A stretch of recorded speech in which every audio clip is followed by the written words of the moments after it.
So again, good morning and welcome to your second online class uh, recording with me. And today, we're going to tackle more about teacher leadership and learning activities in the Philippine educational system.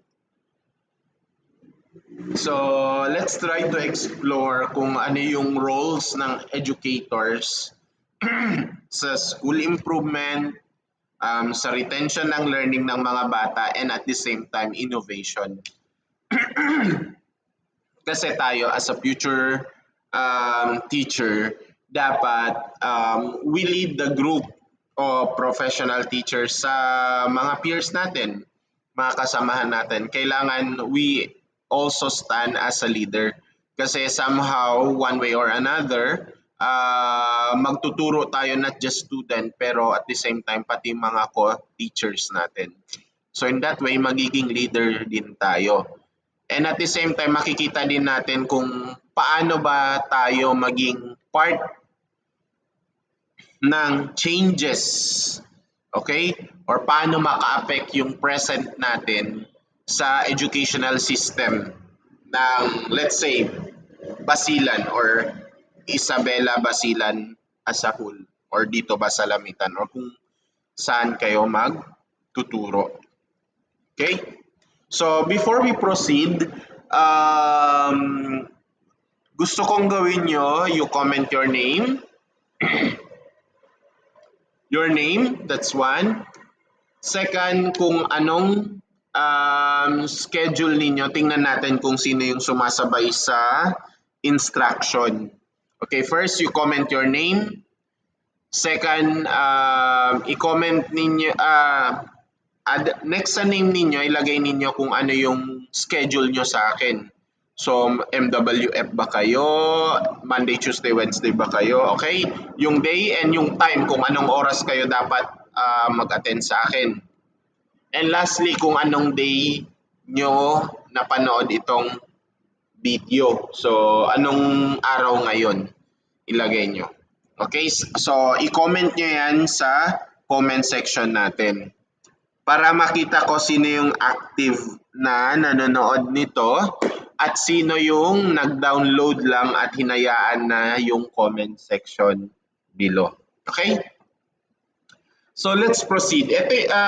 Before we go deep into our discussion, again, gusto ko kunin ninyo yung notebook ninyo and you try to write as many emphasis on the words na i-emphasize ko as possible. Okay? So, i-jot down ninyo yung mga important notes na kailangan ninyong i-jot down.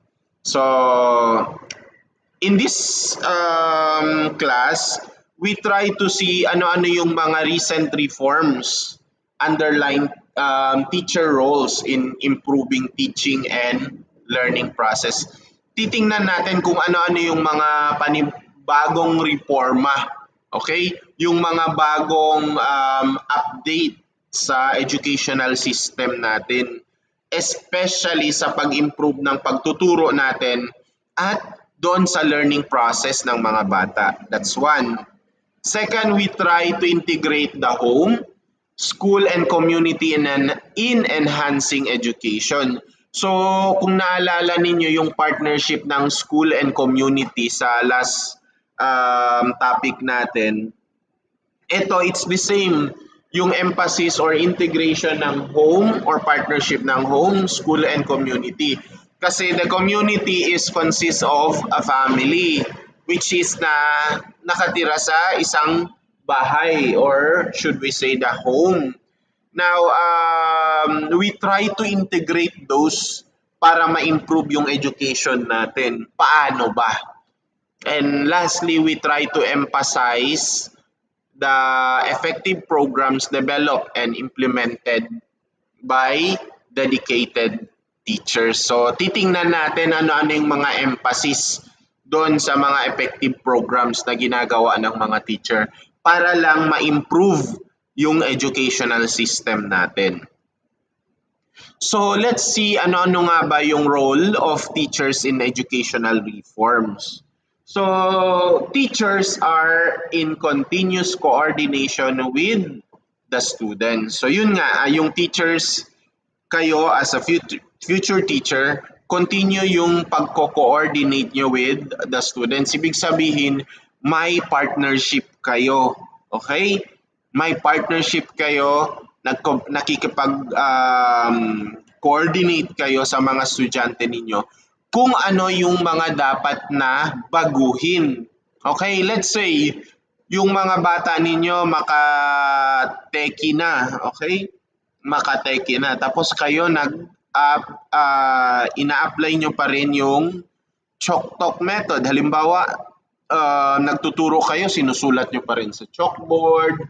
Tapos once masulat nyo lahat, ang mangyayari, explain nyo. Tapos sasabihin nyo, do you understand class? Okay? So ang mangyayari, boring na yung magiging klase ninyo. Kailangan you implement something new to your class. Kasi, yun nga, hindi na magiging exciting sa mga bata kung yung klase ninyo ay the same way kung paano nyo natutunan ang isang bagay nung 1960s, 1970s pa. Or 1980, 1990, okay, even 2000. Kasi nung year 2000, if I remember, hindi pa kami ganito ka-active in utilizing technology. Halimbawa, what we are doing now, yung we save the video, I'm discussing the videos here, then while at the same time kayo naman through internet, you're watching the videos. Okay? And at the same time, meron din kayong participation. How? Through commenting. Nagko-comment kayo kung ano yung pinapagawa ko. Doon yun nilalagay sa comment section. Okay? Second, they implement reforms that influence and change classroom dynamics. Okay? So yung mga teachers, sila yung mga implementor ng reform. So sila yung mga nagbabago sa loob ng classroom kung paano nila i-handle yung klase nila. Sila yung implementor. Kasi bakit? Ang nangyayari, pag yung teacher, hindi siya nag-i-implement ng panibagong dynamic sa loob ng classroom niya, ang tendency, one-way communication lang ang mangyayari. Okay? One-way communication lang ang mangyayari.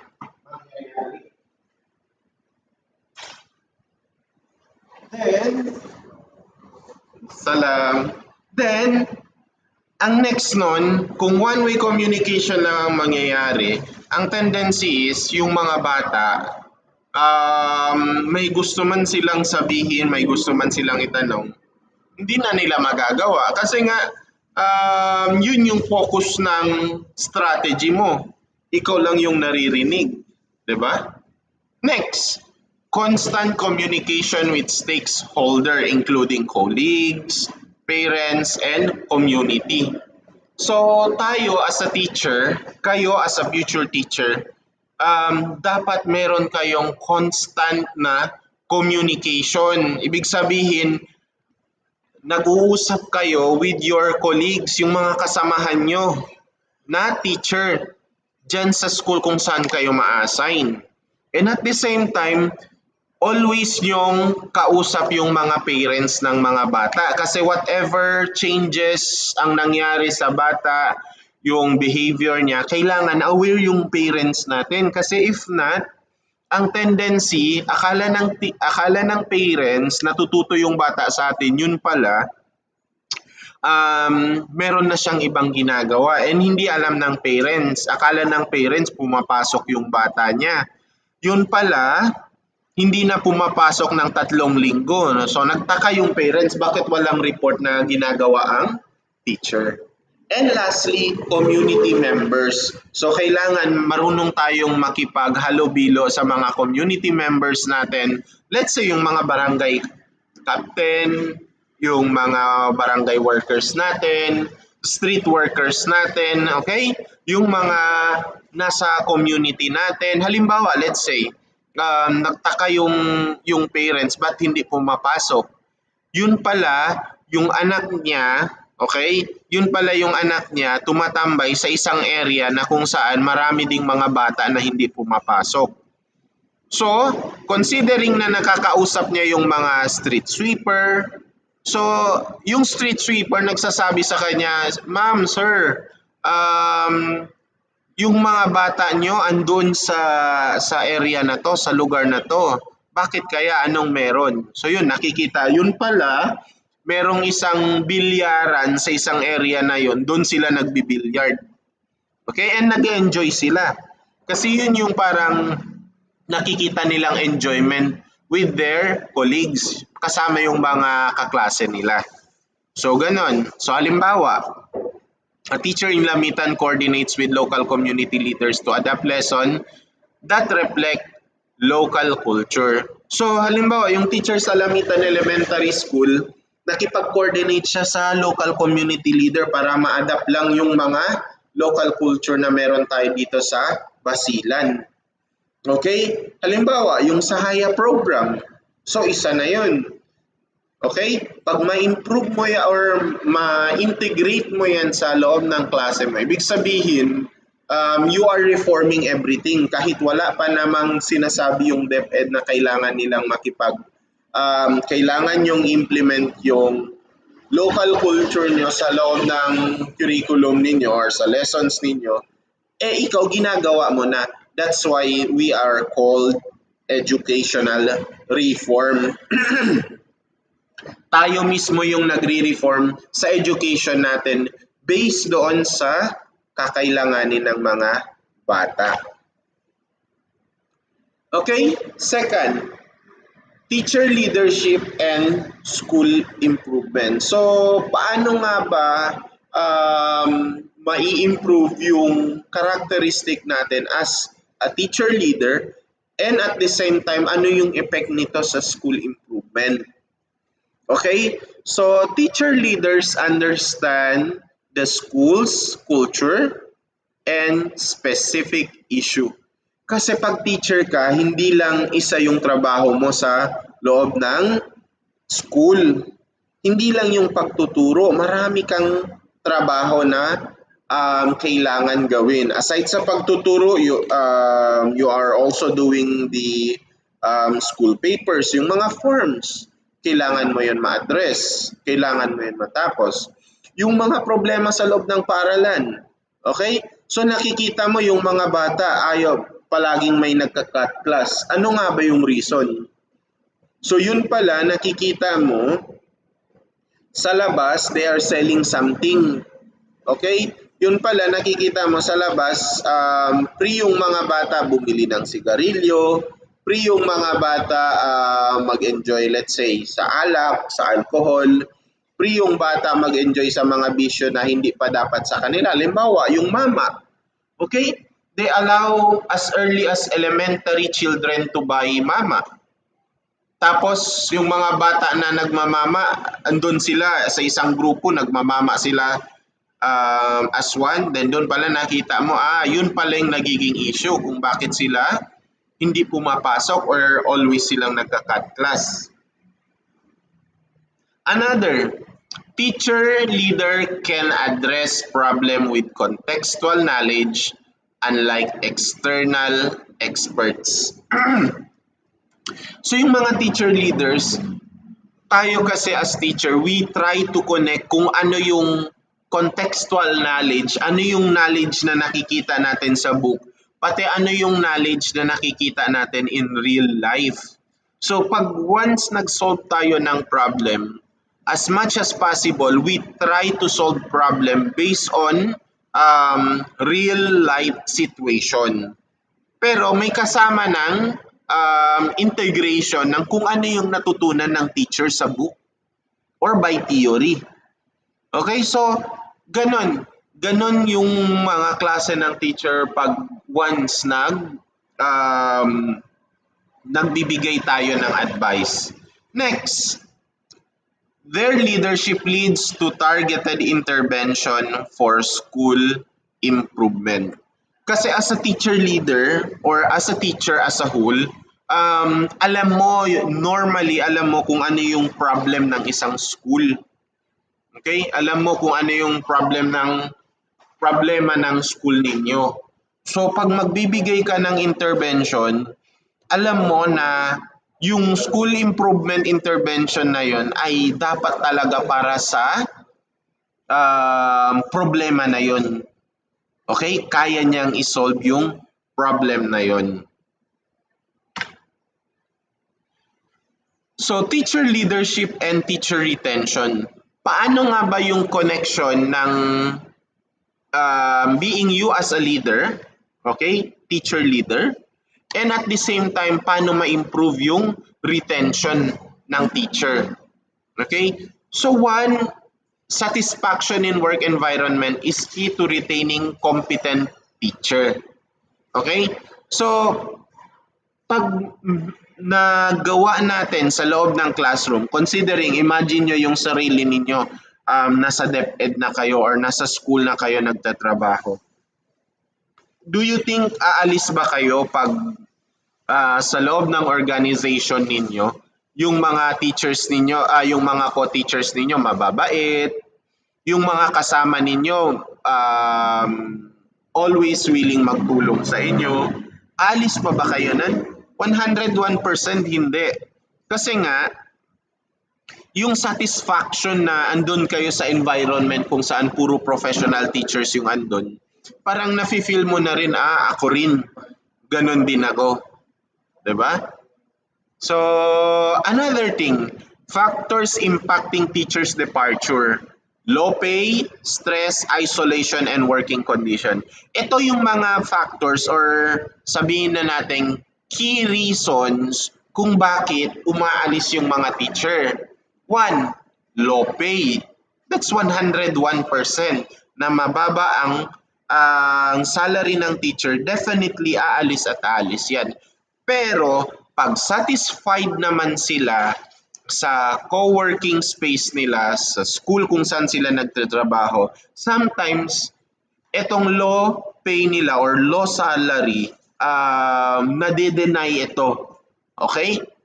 So another thing kung bakit umalis yung mga teacher, dahil sa stress. Okay?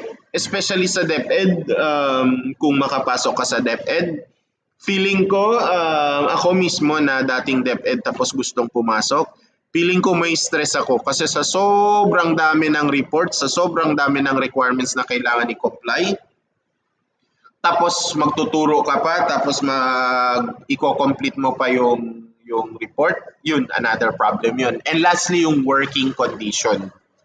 Kasi sa working condition, di ba, kung makita nyo sa loob ng classroom or sa school ninyo, yung mga kasamahan ninyo, very toxic. Okay, nagsisiraan, gumagawa ng storya, fit na dito, fit na doon. Okay, hindi lang yan sa school. Okay, even sa classroom, kung makikita ninyo, ganyan din yan.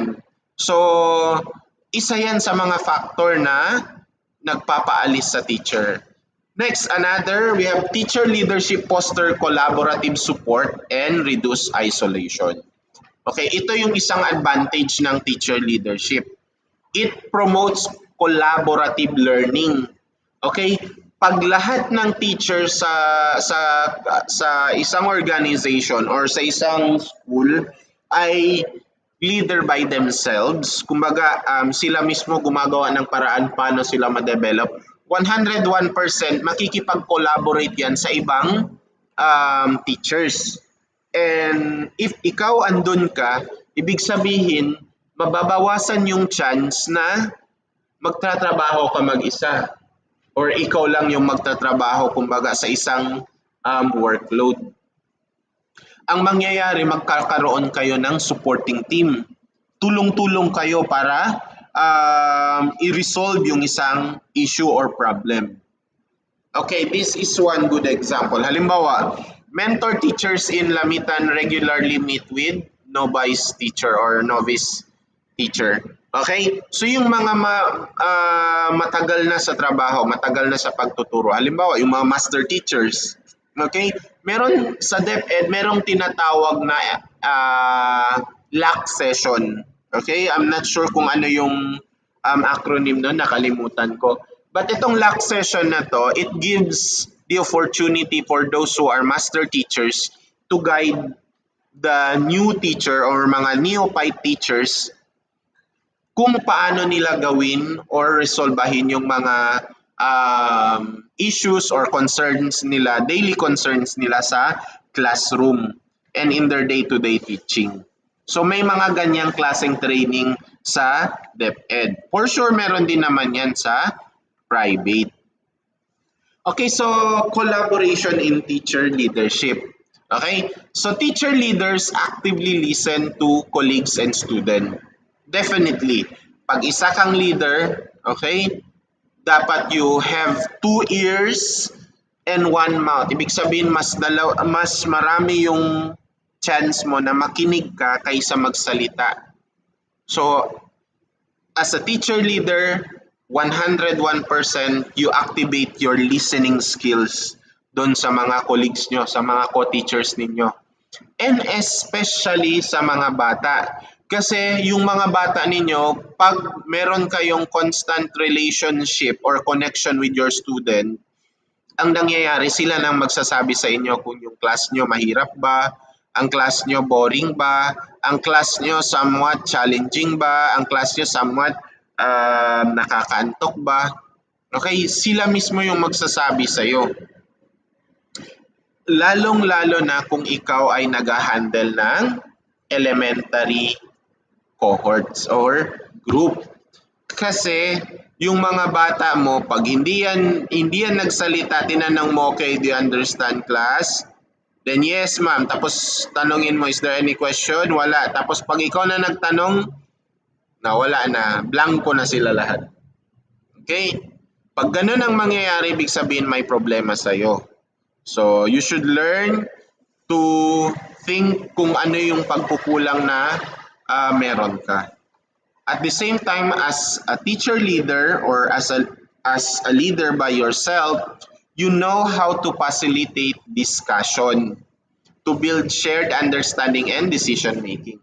Kailangan marunong ka ring makipag-usap and you know how to facilitate discussion and open forums, kumbaga. Halimbawa, nag-meeting kayo, kailangan bigyan mo rin ng chance yung mga kasamahan mo para ibigay nila kung ano yung saloobin nila or ano yung sa tingin nila dapat na gawin sa isang bagay na to. And lastly, of course, kung kailangan nyo ng decision-making action, so tanungin mo yung mga kasamahan mo, okay? Especially sa mga bata, tanungin mo sila. Halimbawa, in my case, let's say hindi kayo pumasa. So what will be our arrangement? Should we do special project? Should we do special quizzes? Something like that. Tatanungin kayo para kung magkaroon man ng decision making, kasama kayo sa pagbuo ng decision na yon. Next, we try to collaborate and contribute to a holistic development for both teachers and students. So merong collaboration, okay? Nakikipag-partners tayo, sumasama tayo sa anything na kailangan gawin para lang ma-develop yung teachers natin, yung co-teachers natin, and especially yung mga bata. Halimbawa, may mga decision making na kailangan gawin sa school. So, you need to voice out. Kung sa tingin mo yun yung tama, i-voice out mo. Okay? And kung sa tingin mo yun yung dapat gawin, sabihin mo. Especially pag ang pinag-uusapan na ay yung development ng bata. So, kailangan you as a teacher, okay, you should be the leader in terms of collaboration, okay, you should be the leader in terms of development sa kung anong kailangan gawin sa school and especially para sa development ng bata. Okay, so what will be the action? Okay, what will be the action para ma-develop tayo as a professional teacher? Okay? So one, we have commitment to continuous learning and self-improvement. That's very important. As a teacher, okay, kayo na andito pa sa process of learning kung paano maging teacher. And hopefully, inshallah, mga 5 or 10 years from now, baka isa na kayo sa mga public school teachers or private school teachers na makikita ko in the future. Hopefully, you will understand na hindi ending ang pag-graduate ninyo sa BE Ed or BS Ed kung anong course man ang course ninyo. Kasi bakit? Once you finish your undergrad, alalahanin ninyo meron pa kayong masteral, meron pa kayong doctoral, marami pang trainings, marami pang seminars na mangyayari sa inyo. So dapat continuous learning and self-improvement. Andyan yan dapat sa inyo. Kasi as we age, okay, nai-improve yung mga learnings and developments na kailangan natin malaman. Halimbawa, kami that time, wala pang AI. But during this time, may AI na. Okay? May ChatGPT na. Pag tatanungin namin kayo, automatic, you go on the ChatGPT and you search the keyword, automatic, meron na kayong answer. Diba? So we need to learn with that also. Kami as a millennial babies, kumbaga, kayo kasi hindi na kayo millennial baby. Okay? So another thing, teacher leaders pursue further studies and professional development program. Ito na yung sinasabi ko kanina. After nyo matapos yung undergrad nyo, yung BE Ed nyo, pursue on the undergraduate program. Okay? Mag-take kayo ng mga courses, mag-undergo kayo sa mga seminars, workshop, para ma-develop nyo yung sarili nyo. Next, action leads to transformative changes in teaching methods. Okay? So yung mga actions na gagawin ninyo sa loob ng sa school and sa classroom, it will be a transformative changes. In what way? Kasi kung ano yung nakikita ng teacher sa inyo or ng bata sa inyo, matatransform sila in a way kung paano mo i-model yung sarili ninyo. Okay, halimbawa, you are a good teacher. Okay, nagtuturo ka, you give everything. Okay, and at the same time, you provide mga visual aids or mga different activities sa loob ng classroom ninyo. Then nakita ng co-teacher ninyo. So definitely, yung co-teacher ninyo magsasabi, hey, paano mo yung ginagawa? Paano to? Paano ganyan? Okay? So, ang mangyayari, sila mismo, matatransform sila kung paano kanila nakita magturo. Okay? So, yan. Halimbawa, example dito. Teacher uses tech-based method from a workshop to boost engagement. Okay? Halimbawa, yung teacher, gumamit siya ng tech-based method. Ibig sabihin, in-implement niya, in-integrate niya yung technology sa kanyang pagtuturo. Halimbawa, in my case, kahit sabihin na nating recording but I'm still allowing you to participate. How? By answering the comments, by answering me through the comment section and activities or quizzes ba kung meron tayo. Okay, that's one thing. Okay? Para lang ma-boost yung engagement natin. Kasi nga, recorded to. So, ibig sabihin, nakikita nyo lang ako, one way lang yung communication. Pero, through commenting in the comment section, makikita ko na may engagement between sa inyo and sa akin. Next. Ano naman yung role modeling in teacher leadership? Okay, when we say role modeling, this involves sharing resources and instructional expertise. Okay? When we say role modeling, kailangan alam natin paano mag-share ng resources and instructional expertise. Kasi tayo as a teacher, meron tayong iba't ibang klaseng resources. Okay? And instructional expertise. So, kailangan alam natin paano or matuto tayo paano mag-share. Kasi nga, in that case, kumbaga, na nasi-share mo yung knowledge mo, nasi-share mo yung expertise. Okay? Yun nga, dapat alam mo paano mag-share ng information sa mga co-teachers mo. And yung mga instructional materials na meron ka, you should share that to your colleagues.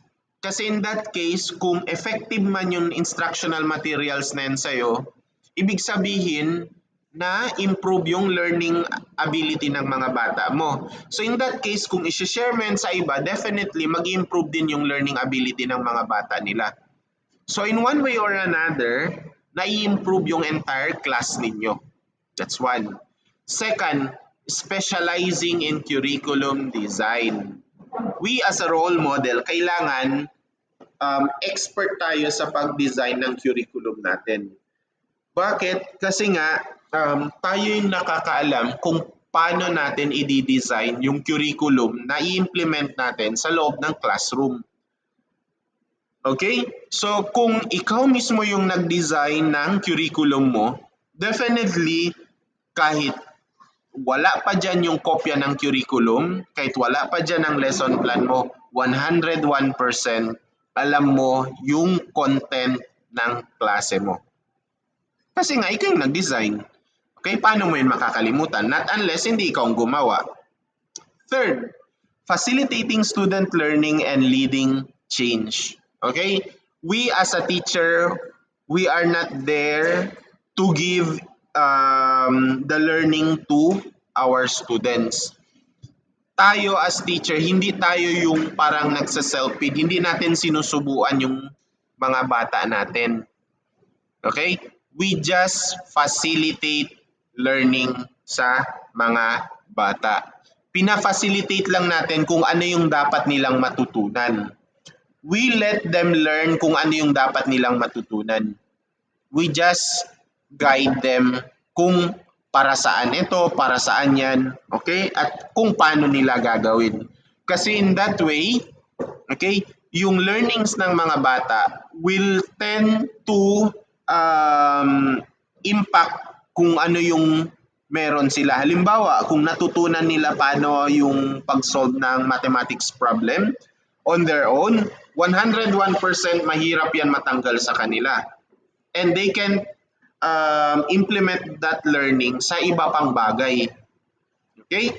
So, ganon tayo dapat. Hindi tayo nag-spoon feed ng bata. We only facilitate the learning in our classroom. Next, a leader's behavior shape the culture within the school. Okay? So, considering na leader tayo, we also shape the behavior of our classroom and especially of our colleagues sa loob ng school.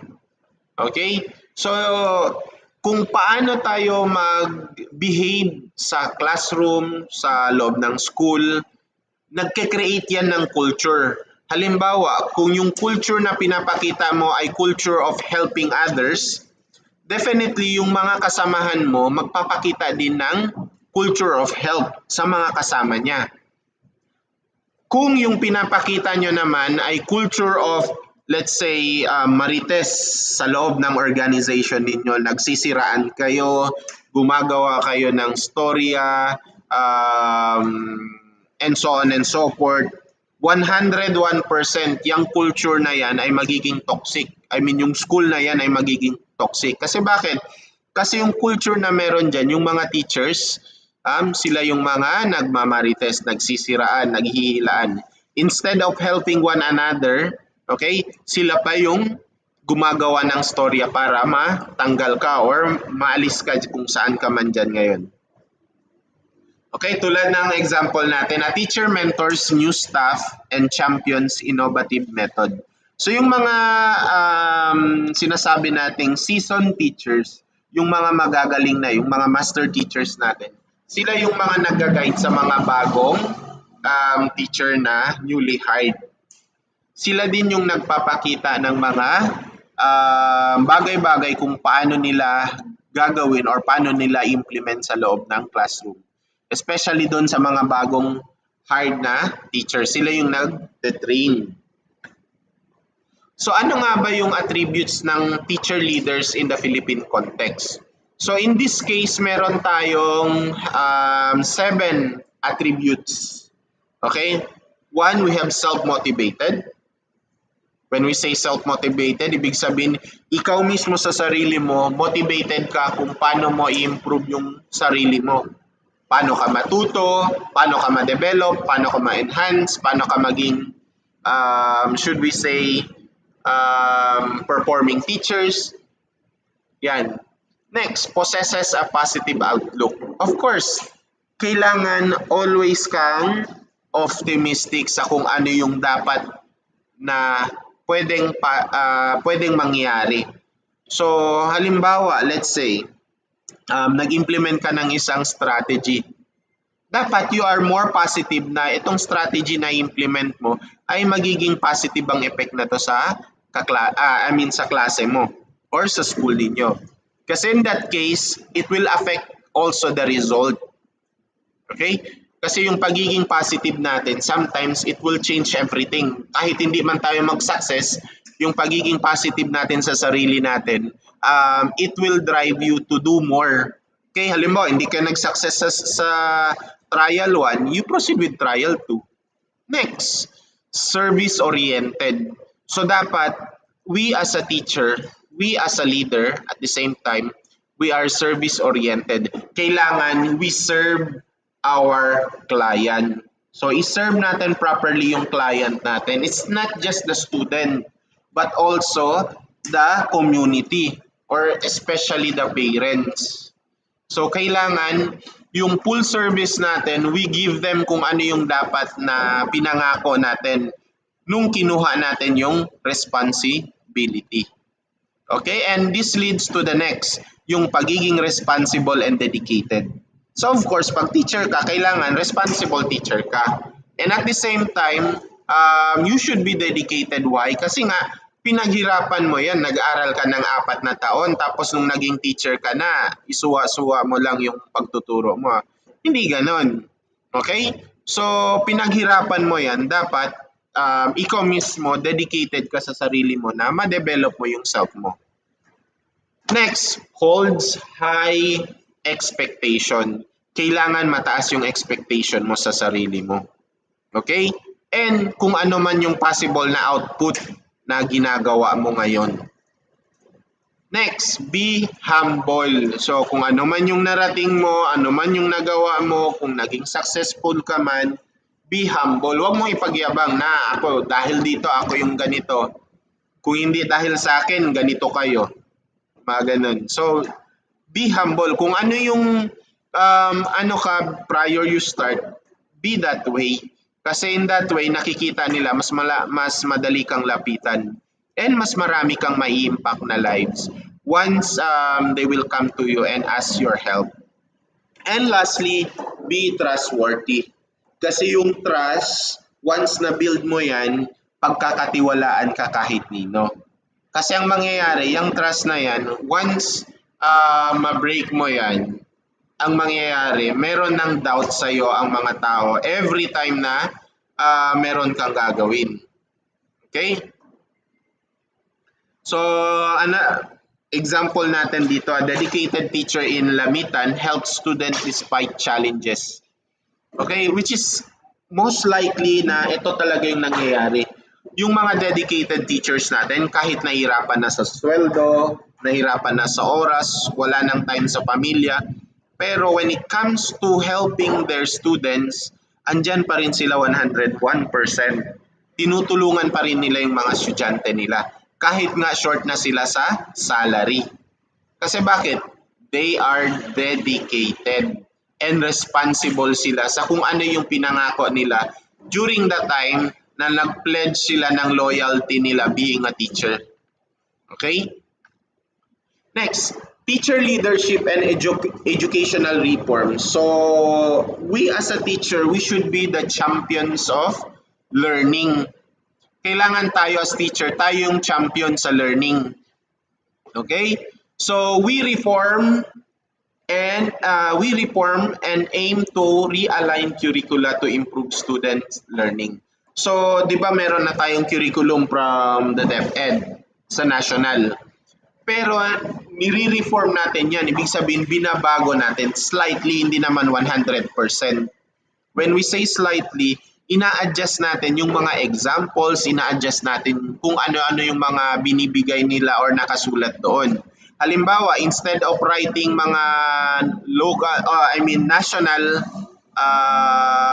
sabihin na natin mga heritage places, so ilagay natin yung dito sa local, sa Basilan, ano-ano ba yung mga heritage places na meron tayo. Okay, so we realign the curricula based on what our student needs. And at the same time, we have key leadership practices. One, we set up direction. Sineset natin kung ano yung direction kung saan tayo patungo. Second, we develop people. Okay? Dinedevelop natin, tinutulungan natin yung mga tao sa organization natin. Third, we redesign the organization. Okay? Inaayos natin yung organization natin. So in that way, we practice how to become a leader. And lastly, as a teacher, we ensure innovation aligned with classroom realities. So yun nga, tayo as a teacher, especially na halimbawa kami from 2012, wala pa kaming AI, and this year meron ng AI, kailangan alam namin paano integrate yung AI sa loob ng class. Kasi in that way, pag magkaroon ng innovation sa loob ng classroom, we know how to integrate it. Okay? So, teacher leaders as agent of innovation. Of course, tulad ng sabi ko kanina, we innovate things inside our classroom. Tayo as a teacher, we really do the we really do the innovation. Tayo yung agent of change dyan sa loob ng classroom natin, especially sa loob ng school. So, we embrace innovation that benefits the student learning. Okay? Nag-embrace tayo ng panibagong mga technology. And at the same time, we create environment for experimenting with new methods. So tayo din yung nag-create ng panibagong mga environment. Halimbawa, may gusto tayong malaman kung effective ba yung pagtuturo ng ganitong klaseng style. So we implement that and tingnan natin kung effective ba. Okay, so we try to create this type of environment wherein we are more open on new suggestion, we are try to experiment new methodology, paano matuto yung bata natin. And also we provide supports whether trial, succeed, or fail. Okay, so yun nga, as a teacher, we always support our colleagues, we always support our students, especially pag andon sila sa time na nag-fail sila. Kasi when they succeed, of course, we congratulate them. Pero kung na-fail sila, halimbawa may project, isang project, tapos failure yung project, syempre, yung teacher na nag-implement ng project na yon will be, let's say, somehow, masakit yung loob niya. Pero we try to promote. We say to them, hindi, what if i-try natin ganito? What if gawin mo to sa project mo na yan? Let's see kung ano yung magiging ano yung magiging result. So yung mga ganun, you try to provide supports. So ano nga ba yung mga challenges na meron ang teacher being a leader? So ito yung isa sa mga challenges or issue. One, autonomy versus collaboration.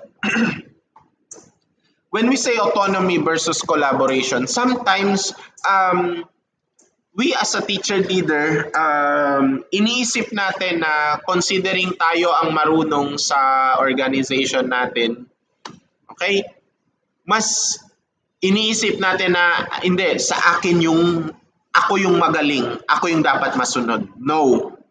Kailangan we try to collaborate with our colleagues. So kailangan marunong tayong makipag-partner sa kanila. Kasi if sasabihin ninyo na kayo lang ang masusunod, na sa inyo yung autonomy, kayo yung leader, kayo lang yung dapat masunod, definitely yung yung school na kung saan kayo will be toxic. Bakit? Kasi nga hindi mo alam kung ano yung dapat na i-implement sa loob ng classroom. Hindi mo alam kung ano yung dapat na gawin. Kasi sa'yo lang nasunod, hindi ka nakinig sa mga kasamahan mo. Walang collaboration, walang partnership na nangyari. Next, we also experience the balancing of seniority with new ideas. Okay? Sometimes tayo as a leader, akala natin tayo marunong, tayo yung nauna, tayo yung matagal na sa serbisyo, akala natin alam na natin lahat. So, tinatry natin na sabihin na hindi, 10 years na ako or 30 years na ako sa pagtuturo, ito yung dapat gawin. Kina-cancel natin yung idea ng mga bagong teachers. No, hindi dapat ganon. Kasi kung may bagong ideas yung mga teachers natin, kailangan we are openly embracing that ideas. Kasi kung i-embrace natin yon, definitely merong mga development na pwedeng mangyari sa classroom or sa school ninyo. Tulad ng sabi ko, halimbawa ako, during sa time namin walang AI. So what if nagturo ako? Then from the time na nag-start ako magturo, let's say 2013 up to the present, so more or less 10 years na ako. Ngayon yung bagong teacher sasabihin nila, sir, let's try to implement AI. Sabihin ko, no, hindi yan effective. So ang mangyayari, ika-cancel ko yung ideas nyo. No, hindi pwede ganon. Kailangan we are more open to new ideas. Tayo as a leader, okay, we are open to communication, we are open to suggestion, we are open to any ideas na merong isasuggest yung grupo natin. Next, communication barriers with admin. Okay?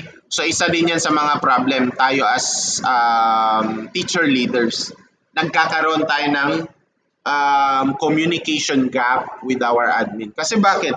Yung admin kasi ang alam nilang patakbuhin kung paano kayo i-manage as teacher. And yung school, unlike tayo as a teacher leader, we know kung ano yung real life problem ng bata natin, ano yung real life problem ng school natin. So nakikita natin yon. Kasi we are handling students, we are not handling teachers. So tayo mismo yung first hand nakaka-experience niyan. Next, resistant due to norm. So nagkakaroon ng resistant. So tayo as a teacher leader, pag matagal na tayo sa service, wag natin i-feel na hindi porket matagal na tayo na dapat yung nasusunod.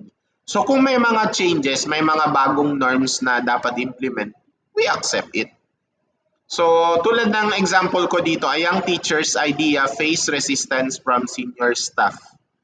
Okay? So yung teacher na yung bagong teacher nag-suggest, pero yung mga old teachers sabi nila, ay hindi yan, bago ka pa lang. Wala ka pang alam, hindi mo pa alam yung mga estudyante natin, ganito, ganyan. So, kina-cancel nila agad yung idea ng mga bagong teacher, which is not good. Okay? So, kayo rin as a new teacher, wag nyo naman din, halimbawa, kung nagturo na kayo, wag nyo naman din sabihin sa mga old teacher, hi ma'am, yung mga pinag-implement nyo, puro karaan pa yan. Siyempre, magagalit yung senior ninyo. So, dapat, you know how to handle them too. So, you suggest, ma'am, what if we try this one? Maganda yung style nyo, ma'am. What if i-integrate natin din itong AI na to sa strategy ninyo? Do you think magiging successful kaya? So yung mga ganun. You should also know how to talk with your senior. So ano yung mga nakikita nating new development in the education? Okay? As of this moment, meron tayong 3 emerging trends. One, yung mga new assessment forms. Okay? Sa DepEd, maraming mga assessment forms na kailangan i-fill out. Nakakaloka. Kasi yun nga, sobrang dami ng forms, di mo na alam kung magtuturo ka ba or paperworks lang ba yung gagawin mo. That's one. Second, learner structure for collaboration. Every time na may bagong secretary tayo, may panibagong structure of learning tayo na sinusunod. So kung dati-dati 40 minutes yung hour time natin, this time kailangan 1 hour na naman or maybe more than pag panibagong secretary ng DepEd na naman tayo meron. Okay? So, yun yung mangyayari. Kailangan well updated tayo so kung ano yung learning structure na kailangan natin implement to promote collaboration. And lastly, we try to increase teacher networking. When we say teacher networking, ito yung mga bagay-bagay na kailangan may partnership kayo with co-teachers. Okay? So, kung halimbawa alam ng isang teacher paano gumawa ng research, you talk to them. Okay? Makipag-partner ka sa kanila, you try to collaborate. Establish a network. Establish a link or a linkages to other teachers. Kasi pag mangyayari na mag-establish ka ng network sa kanila, 101% matutunan mo kung ano yung dapat mong matutunan galing sa kanila. Okay? So halimbawa dito, a teacher in Lamitan School uses apps and social media for teacher collaboration. O diba? Sa time namin, hindi pa to na-implement or wala pa tong ganitong klaseng idea na we use social media para sa teacher collaboration. Ngayon meron ng Zoom. Okay? Pwede nang mag-meeting yung mga teachers using Zoom. Nakakapag-collaborate na sila, nakakapag-usap na. Ganyan ka-upgrade yung technology natin. Now, once teacher ka, let's say graduate ka ng 1980s, 1990s, so definitely mahirapan kang mag-adapt nito. Pero if you are promoting new technology, kahit hindi ka ganun ka-techy, pero ikaw mismo sa sarili mo, motivated ka to learn new things, especially sa pag-improve ng teaching methodologies mo. So definitely matututunan mo to. Okay? Now, as part of your activity, kailangan nyo tong i-submit sa akin. Okay? This will be part of your quiz. Now, question, you answer this one. How might a teacher leader address a challenge or a problem? Paano ba i-address ng teacher leader yung isang challenge or problem? Paano niya yun sinusolve? Paano niya ina-address yun? That's question number 1. Question number 2. Share a real or a fictional teacher who embodies leadership. Okay? So kung meron kayong kilalang teacher na nagpapakita ng leadership or let's say kung meron kayong alam na story na nagpapakita ng teacher leadership, you share kung ano yung ginawa niya, being her or him being a leader. Okay? Paano siya naging teacher leader? You share their story and ano yung ginawa niya. So meron kayong dalawang quiz na isasubmit sa akin by Friday. Friday, 6 p.m. Okay? So bukas yan. Friday, 6 p.m. ng hapon. Kailangan isubmit nyo sa akin. Isulat nyo sa yellow pad, then i-picture nyo, isend nyo sa messenger. Okay? Isend nyo sa messenger. That way, malalaman ko kung sino yung nag-submit at sino yung hindi. Friday, 6 o'clock ha? Bukas. So in summary, okay? In summary, ano yung vital role ng teacher as a leader? So we try to attribute being an effective leader. So gusto natin ipakita na tayo as a teacher, hindi lang tayo nagtuturo. We are also an effective leader. And at the same time, we solve any challenges and we see any opportunities positively. Kasi tayo as a leader, kung ano man yung mga challenges or issues or concern na nami-meet natin in our day-to-day teaching, dapat tinitake natin yon as a challenge. Okay? Tinitake natin yon as a challenge and at the same time as an opportunity to learn. Kasi kung may makita kang problema, tapos ang gagawin mo magrereklamo ka lang, ibig sabihin hindi ka natuto. Okay? So kailangan pag may nakita kang problema, huwag kang magreklamo. You try to solve the problem. That way, you will learn. Okay? So kung kanina meron kayong quiz, this time meron kayong assignment. So yung assignment nyo naman to be submitted on Monday up to 6 p.m. Monday next week. Ito naman yung assignment ninyo. How can student benefit from classrooms led by empowered teachers? Okay? Paano daw makaka-benefit yung student? Halimbawa kayo, paano nyo mabe-benefit yung pagtuturo ng isang teacher sa kanyang klase? Okay? Ano yung makukuha nyong benefit pag yung teacher ninyo ay empowered teachers? Ibig sabihin, leader teacher. Okay? Ibig sabihin, sila yung mga teacher na nagtitake ng schooling, nag-advance, nagkakaroon ng advancement due to seminars, training, workshop, and nag-schooling. So, paano sila na nagiging impact sa sarili ninyo as a student? So, you can answer this as a reflection. So, at the same time, assignment nyo na rin. So, meron kayong dalawang activity sa akin. Yung isa to be submitted tomorrow, pinaka-late na 6 p.m. alas 6 ng gabi. And itong assignment naman to be submitted on Monday 6 p.m. Okay, so that will be all. See you again on our next meeting. Thank you. Assalamualaikum.